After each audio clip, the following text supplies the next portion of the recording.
I came across Lulu Raghavan on LinkedIn when I read an article by her and was very impressed with the insights.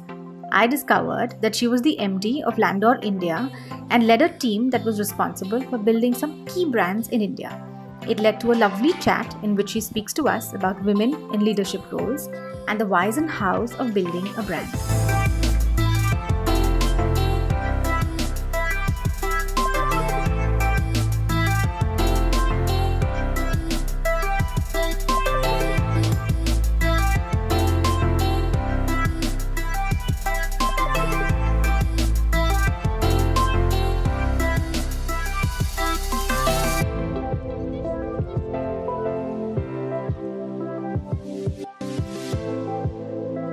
So, hi Lulu. Hi Deepika. Tell me a little bit about your journey.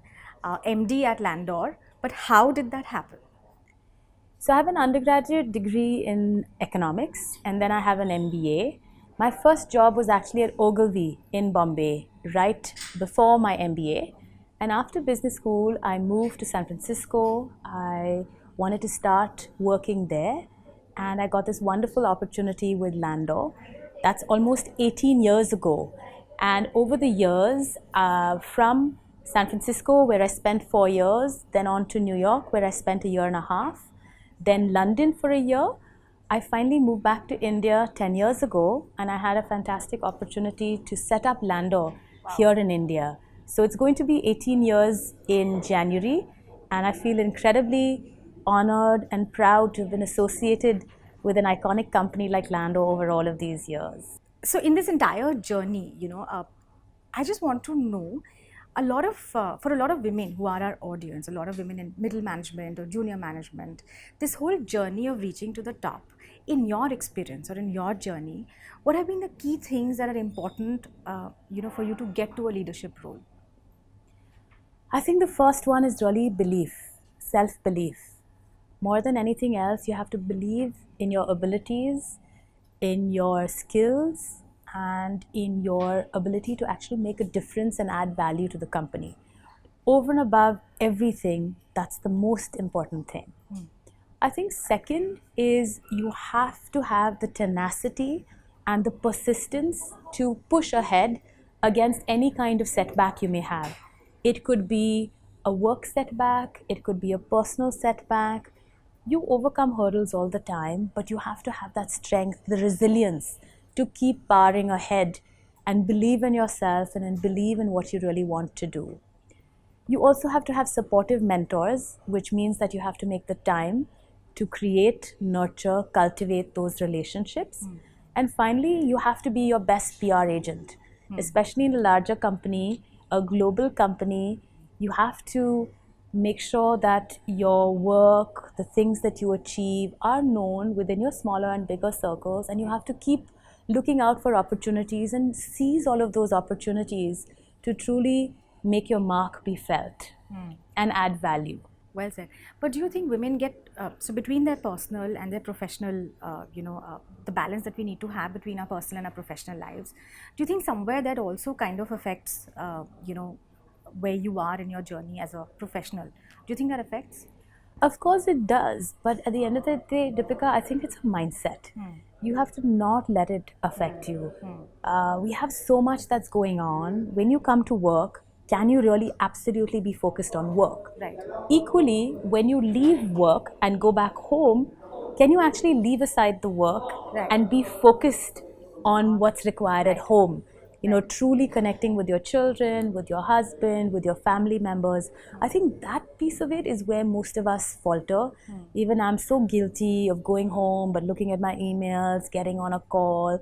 And sometimes when you're at work, you attend to personal things. And I think at the margin, it's okay. But in general, if you try to compartmentalize, I think that's better. Because then you have those chunks or periods of focus where you just go for it in that domain. Right. That's one way of doing it. I'm sure there are many different formulas or ways to do it. This is something that's really worked for me. And as a leader, once you reach a leadership position, again, according to your experience, what are the key things that make a good leader? I think the first thing is in order to become a leader, like I said, you had to focus on building brand you. That's your own brand. But once you reach a leadership level, it's really about building up everybody else. I think the greatest task of the leader is to identify and nurture the top talent for the organization, and it's usually perhaps 2% of the organization that adds the most value. So being able to identify those people, really give them opportunities, get them ahead, but also make sure that the 98% who do much of the work and carry through the organization's goals are also happy and motivated and engaged. So for me, a large part of the leader's role is vision setting, creating the culture, and truly taking care of the people matters. Landor is one of the largest branding agencies, right? Tell me about the importance of branding for any business, small business, large business. You've been in this business for so long now. Tell me about the importance of branding and how important it is for any business. So it's a really good question, Deepika. And of course, me being a brand evangelist, have been a brand evangelist all my life, I would say branding is the most important thing. But in order for you to really appreciate that, I think it's important that you don't think of brand as colors or logo or even the name of an organization. Brand is what you stand for. Right. It's the philosophy of the organization.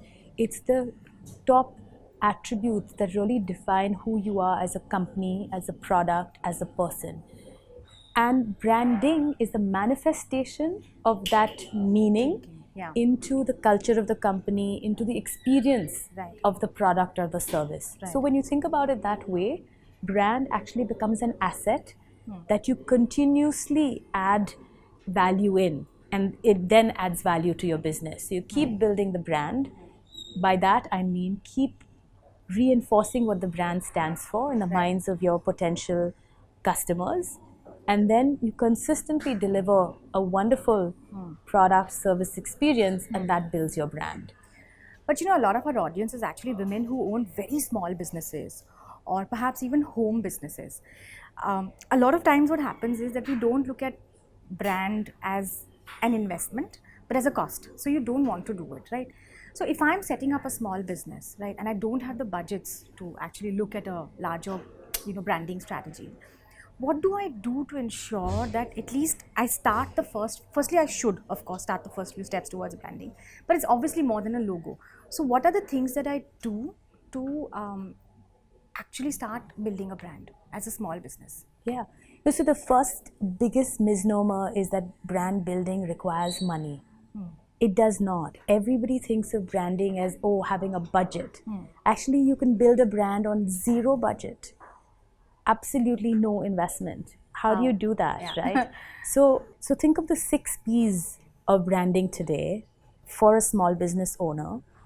I would start with the first 3, which is purpose, positioning, and personality. Okay. So first, purpose. Why are you in this business in the first place? Can you clearly articulate what you're providing? Who's the relevant target audience? How are you different? And how is this product or service that you're creating going to actually make the life of your customer better? Many times, women and men, when you're starting up businesses, you create a Me Too. And then you wonder, I don't have money to promote it, nobody's coming to me. But that very first articulation of why you exist, you should exist and ensure that nobody else has a business like yours. So that really is the first step. And you push harder to try to find a way to really differentiate what it is you're creating. So even if you're getting into, let's say, granola bars, there are so many granola bars today. How is your granola bar going to be truly special and different? That's the articulation of the purpose. Why does this granola bar even need to exist in the world? Why does the world need another granola bar? Right? The second is positioning. And positioning is always relative. Are you the best granola bar in town? Are you made from the most organic ingredients? Is the sales process the easiest? Do you have the best flavors? That is positioning, which is relative to the market. What is it that you're better at or actually unique at? That's the second piece. The third one, which is quite overlooked, is what is your personality as a brand? If your brand were a person, is it very vivacious and energetic? or is it very calming? Is it a very quiet brand? Is it a humorous brand? So really thinking about the personality makes a huge difference, because at the foundation, if you put together your purpose, your positioning, and your personality, already there's a huge direction for which how your website is set up, Right. the words that you use, the packaging, Right. all of that naturally starts to fall into place. That, Deepika, is branding. That is so Being helpful. very clear about who you are, what you stand for, how you're different, and what will make people be attracted to you. That's at the base level. The next 3 P's for me would be your product or service experience, your promotion itself, and then finally passion. So the product and service experience is really, if we'll stick to the granola bar, when you actually open the packaging, what is the feeling like? When I go to Nature's Basket, let's say, to buy it, what is at the point of sale? What is that experience for me like? If I go on the website, is it easy to buy? If it's a direct, many things you can buy now directly from the website, is that very easy? If it's a service, if I come into your beauty parlor, what are all of the touch points that create this customer experience for me? Right. So that's the 4th P. The 5th is promotion, but promotion is really being visible. Where do you show up? Of course, you have social media today to really create. Let's take, She Means Business. Your tools right now are LinkedIn, are YouTube, and what you do there is what enables you to build the community. Right. So really putting yourself forward, consistent with the first 3. Right. With your purpose, your positioning, and your personality, being very consistent across all of your touch points and promoting yourself. Right. Looking for partners, looking for avenues in which your business will become relevant or visible is the 5th P.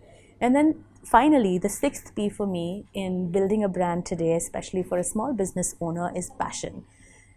That passion just has to exude out of your pores. It has to come out when you meet the person, right? It has to come out on the website. It has to come out in your product itself.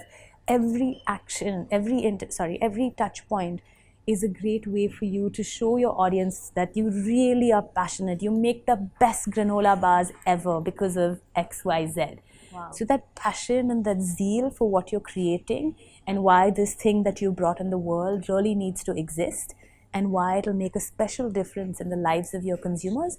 If you can articulate all of that very strongly, then you start to attract customers. That's branding. Whoa, that's like a little mini masterclass in itself. Really, honestly, Lulu, that was really... So it's not just a logo, beyond a logo, it is so much more. I think that was very well articulated. Really, because, a lot of us just think it's a logo. It's not. It's not. Very, very well said. But so given all of this, there is this one question which actually one of our viewers sent us, a part of the community. She asked me that if I'm a solopreneur, if I'm just by myself, so she's actually a trainer. Now, if I'm a solopreneur, do I build a brand on my own self? Is my name the name of the service that I'm offering? Or do I step into building a company name? So is it my personality, or is it something totally different? How does she's very confused. So how does she build a brand? So how does a solopreneur build a brand? I think it's difficult to have one answer for everybody, because in some cases, it could be that the person wants to create a legacy. Fashion designer, for example, Anita Dongre, when she started out, her own design aesthetic, her own personality was very important in building the brand, because that's what people are buying into. Right. But over time, when you have maybe more brands, she started realizing that for a different kind of style, a different brand was required, and then Global Desi was created, for example.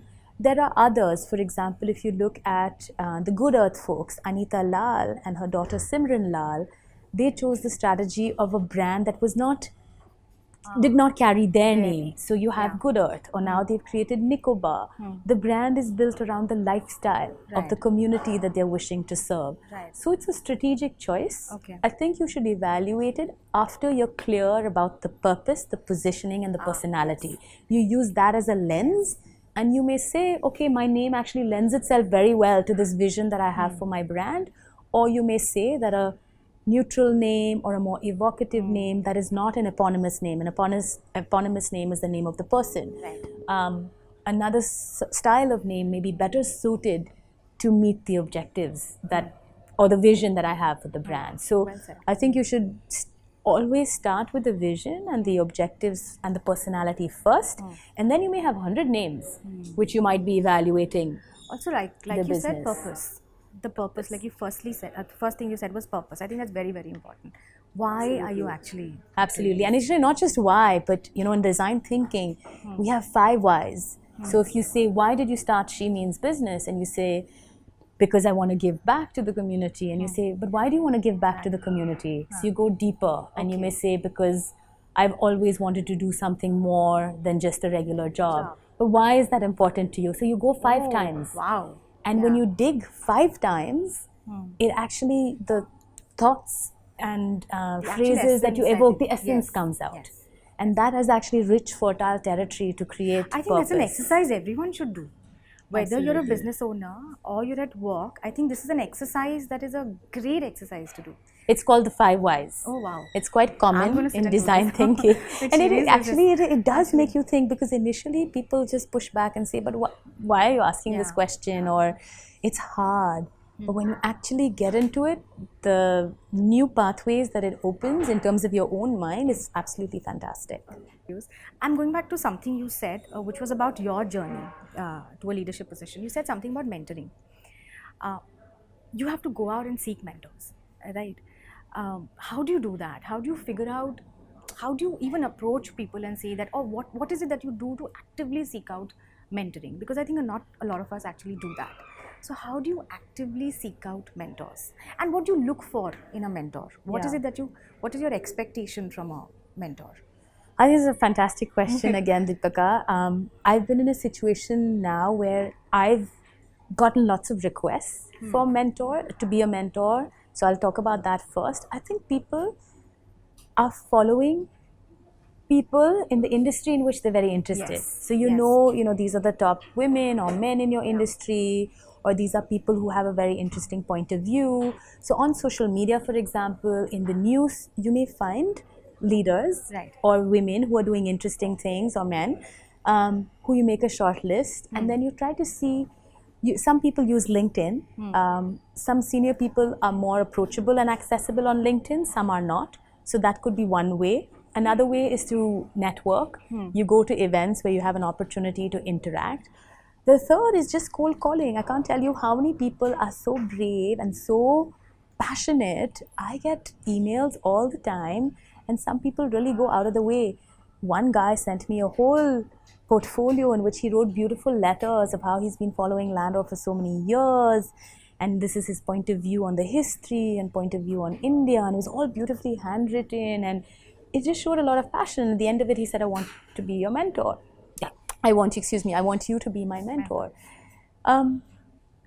So, I mean, I would apply the same in telling somebody, identify people out there who you look up to, and don't be afraid. Make a cold call, ask for your friends for help of how you reach that person. I mean, if you think about it, this whole 6 degrees of separation, theoretically, you should be able to have any mentor that you want in the world. And actually, that then shows your own tenacity and your passion to get what you want. And it's quite possible to achieve that.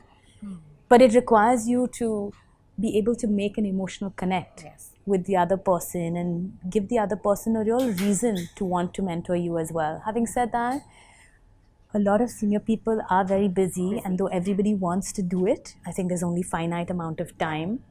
So the second best method is to watch YouTube videos, to read a lot, because there's so many interviews. And actually, if you are quite sincere about reading and watching, you can pick up a lot. You shouldn't get disappointed if you write to somebody and you ask them to be a mentor and they say no. That's not the only way to learn. So what's next with you, Lulu? What's next with you? So now that you're here, what's next with you? What's next is I want to make Landor absolutely the undisputed authority in branding in India, where it's been only 10 years. I think branding has a huge opportunity in India. The market's quite nascent compared to mature markets. Like we pointed out, even small entrepreneurs don't fully understand the value of brand. Even SMEs, large, interestingly, still think of brand as logo. And brand is so much beyond logo. I was just starting to tell you about how 4 years ago, I had a show on Bloomberg UTV, which really talked about the value of brand beyond logo. And I think once companies start realizing how powerful brand can be, it's the asset that they own, and it's an asset that they can leverage forever to really create competitive and business advantage. The sky's the limit. So for me, it's really growing the Landor business in India. It's doing really super fun, interesting work, and it's creating many more personal brands, people who work at Landor, who then go on to do great things and become famous.